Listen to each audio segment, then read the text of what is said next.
As you know by now, I absolutely love getting rubbish cars like this and taking them on silly adventures. Today's no different because I'm taking my Ford Focus Millennium Edition on another one. The catch is this is its last ever road trip with me because I'm selling it to a lovely guy called Jamie. The catch is though, I live near London and he lives very close to Land's End.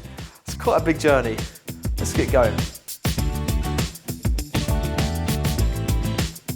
So already we're on some stunning roads, and it is worth mentioning I haven't got Ollie with me today, so if something goes wrong, not that it ever does, I'm in a bit of trouble. What I have got though is Adam and his BMW. He's famous for... 50 MPG. Oh, lovely. Now he's famous on this channel for putting my car in a ditch. So in other words, we might be in a bit of trouble today. So the interesting thing is Adam's in the BMW 118D here, and this is a 1.8 petrol NA Ford Focus. So, might be a little bit of a race coming on. I wonder who's faster. I suspect the BMW, but we might give it a go in this. Let's see what happens. Also, JP Cars, if you're watching, that we're not going to race a car you're about to buy. Don't worry, it's fine.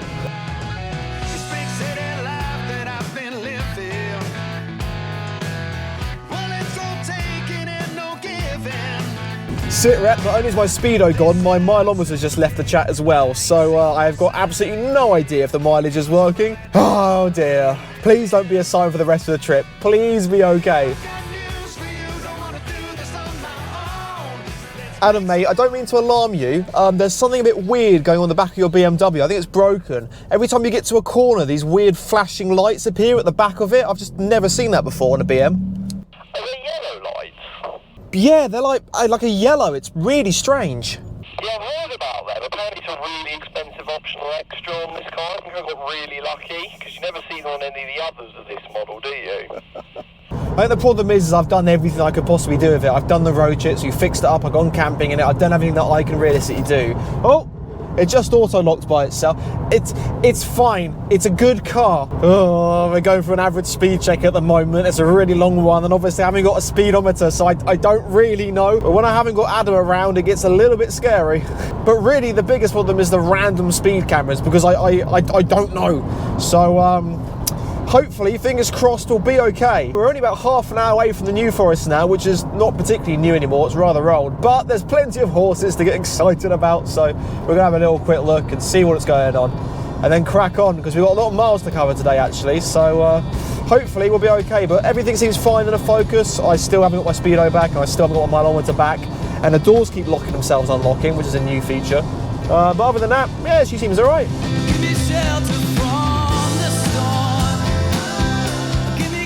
We ploughed on for another 50 miles until eventually... And here we are, we've made it to the New Forest. It's not actually too far away to be honest, but it's lovely in here. It's absolutely stunning. We're going to try and find some large dogs to pet. Maybe not pet, but view from a distance. And I need to stop my wheel because one of the wheels is broken loose in the back, one of the spare ones. And it's such a pain. Every time I go around a corner, it shifts into my backside, which is not pleasant. Right, we are on the lookout for ponies. We found a car park, and now it's pony o'clock in a bright yellow Focus. This is probably not the best car to use for hunting large dogs, but we will find one. Right, now you've stopped, I've got to sort out my wheel issue at the back. How am I going to do this? I mean, logically, I just open another door, but that requires intelligence, of which I don't have. My backup instrument cluster for the rear passengers was in the way of my wheel. I hate it when that happens. Okay, hopefully there's less noise now. I really should have opened the other door. That would have been so much more sensible. As I was rummaging around in the Focus and grabbing some B-roll, Adam decided to take it upon himself to read the notice board in a car park. Not allowed to light a fire, make a barbecue, pet the horses or feed the horses, but it doesn't say anything about filming two cars for a YouTube video, so we should be fine. With that established, we headed off into the New Forest to find a horse, which I immediately regretted. Okay. Oh no! I've made a massive mistake. We're just in the middle of a bog now, and I don't think there's such thing as bog horses. Oh my days. Still, at least I'm not moaning about it. Okay, so we're heading out. We're on our lookout for large dogs, or ponies disguised as large dogs.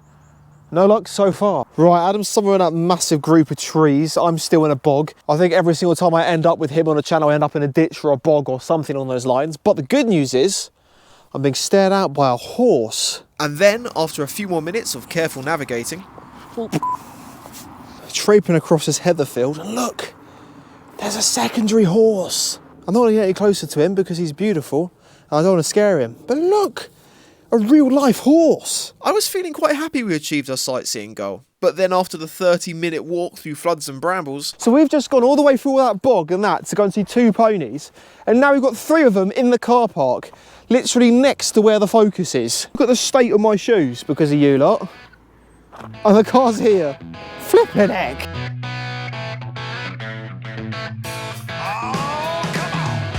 After wasting a fair bit of daylight searching for bog horses, we headed back to the main road. Quite happy just having a nice chill one for a change. We do all these mad, ridiculous road trips. This one's nice and easy, a nice straightforward send-off for this car. We're off to the seaside next. It's very, very cold. It's only just March, but that doesn't stop us. So we're heading down to the seaside, en route about 2 hours away. It's gonna be sad. I miss it. I love this car. I haven't even lost it yet. I still miss it. Never mind. It was a long drive, but it was great knowing the Focus was on its way to a good home, ready for some new road trips. I'm glad we're able to do this. I'm really glad the car's going to a new home because so many people message me and just want to use it for banger racing or the engine because of the blacktop engine, but no, it's off for some more adventures and a bit of love, which is really, really good to see. And I even get to do a road trip out of it, so I'm chuffed. And what a road trip it's turning out to be. I mean, look, there's ponies literally right here. They're not very well trained, but don't tell them that.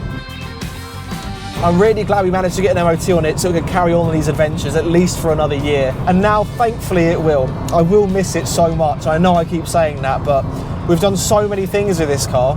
I mean, I've slept on a roof, for God's sake. It's been converted into a camper van twice, obviously once on Car Throttle and then once to me. It's travelled the length of the UK as well. It's done all these gorgeous sightseeing road trips. It'd be such a shame for it to go to the scrapyard, but it's not. And the best part about this is I get to take it on one more road trip on this channel, so I'm so happy. We cracked on as a convoy towards the beach, while eating the obligatory road trip banana, of course, until eventually we found some tiny back roads that Adam wasn't particularly fond of, but nevertheless we made it.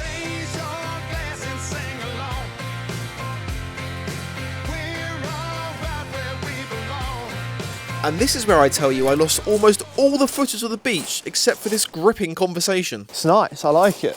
And after that insightful dialogue, we got back in our cars and immediately pulled over at the next services. Well, I think Greg's might be open, just a suspicion.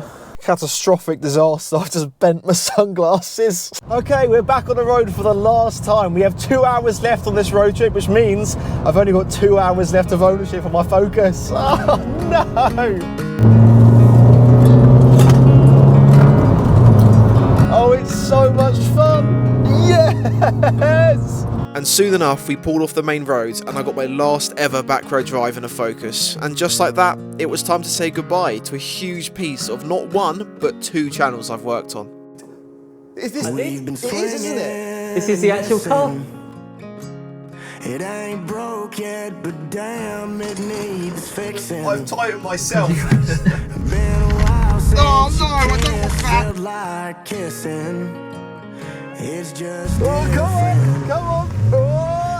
We've been talking about forever. And the chandelier goes wild. Car Throttle's royalty Ford Focus Millennium. This Ford Focus Millennium Edition. Guy upstairs, you don't need a tent box when you've got this. In a rock and a hard place, red wine and mist. But it was going to a good home.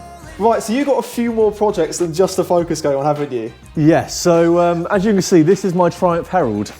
What's left of your Triumph Herald? I bought it for £450 and didn't even bother to go and look at it.